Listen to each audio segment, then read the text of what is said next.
The round 15 ABC match of the day sees Eastern Suburbs play host to West Harbour from Willara Oval. Now, East's had a slow start to the season, but they're back in finals contention. They sit 6th on the ladder, though they will have to be wary of the West Harbour backs. The Pirates have the competition's equal leading try scorer in Alofa and the exceptionally talented Henry Siavula. Both sides suffered losses to top 4 teams last week, so let's have a look at how they bounce back.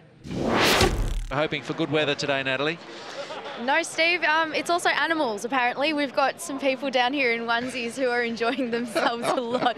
But with regards to the weather, it is hard to believe that it is actually winter in Sydney. Following that thrilling victory, the Wallabies go into the decider brimming with confidence and with a full bill of health.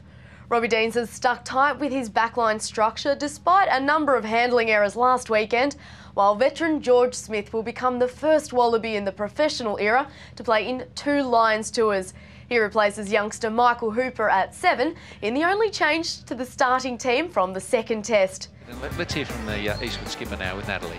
Hugh, it's been such a difficult week for you. I suppose this is a bright moment in what has been a difficult time in your life.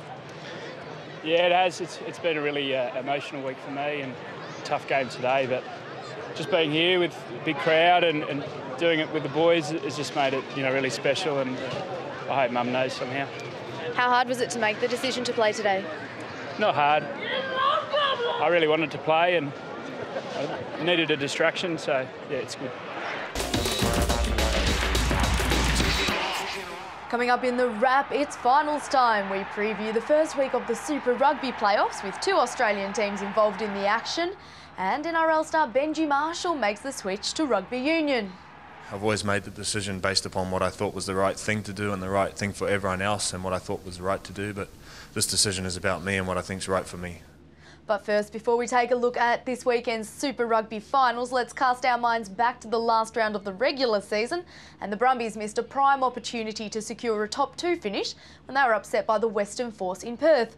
Meanwhile, the Reds had their work cut out for them when they ventured to Sydney to do battle with the Waratahs. Here's Ben Lisson. Nathan got away early in the second, but the Rebels came back at you. How'd you see the performance today? Yeah, I think we took the momentum into half time, and that was really important for us. We probably won the battle of the last 20 minutes of the first half, and then we took that in, and I think we wore them down, and that probably showed at the end. They gave you a bit of a scare with 10 to go. Tim Davison off the field. What was the message to the boys? Yeah, it's always tough to lose Davo because he's the one giving the messages. So we had to listen to Tommy Carter, which is sometimes a chore, but Tommy pulled through and showed some great leadership today. And I think in that last passage of play up the field, he probably carried 3 or 4 times. So hats off to him, he did a great job. Last week, French top 14 side Toulon played a football match with a difference against French soccer team Olympique Marseille. The teams played soccer in the first half before showing off their rugby skills in the second, all in the name of charity. A few Toulon stars used the occasion to show off their silky soccer skills. Dylan Armitage was most impressive, scoring 2 goals. Then things got a little crazy in the second half, and that's not just because the soccer nets were switched for goalposts. At one point it was 15 on 11. Staff from each of the clubs took to the field and players even swapped teams. Just for the record, Marseille won the day 36-35. Now this is our first look at Foreshore Rugby Park, and it's looking in pretty good condition. We are, however, near the water, and our cameraman Glenn, who's a little bit of a closet curator, he tells us that the southern end of the ground, which is to the right of your screen, actually gets pretty mushy at high tide. High tide today was expected at 2:47, so if Glenn's on the money on this one, we could be in for a little bit of an issue.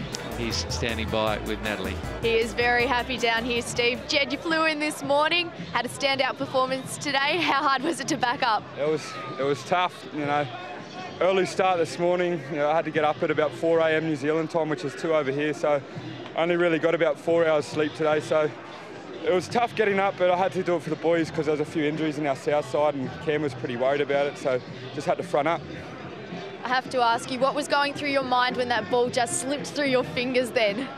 Oh, I would have liked to get a second try, but Well, it's a great day to be enjoying the Sydney winter sunshine, and Natalie has some seriously big bling to show off this afternoon. If only it was ours, Natalie. That's right, Steve. I have a very special guest with me down on the sidelines today, and you would be forgiven for not immediately recognising this piece of silverware. It hasn't spent a lot of time in Australia of late. I am, of course, talking about the Bledisloe Cup. It's on its tour of Sydney, and clearly it's attracting quite a fan base. 2002 was the last time the Wallabies won this trophy, but they will have a chance to take their first step towards winning it back when they take on the All Blacks next Saturday in Sydney.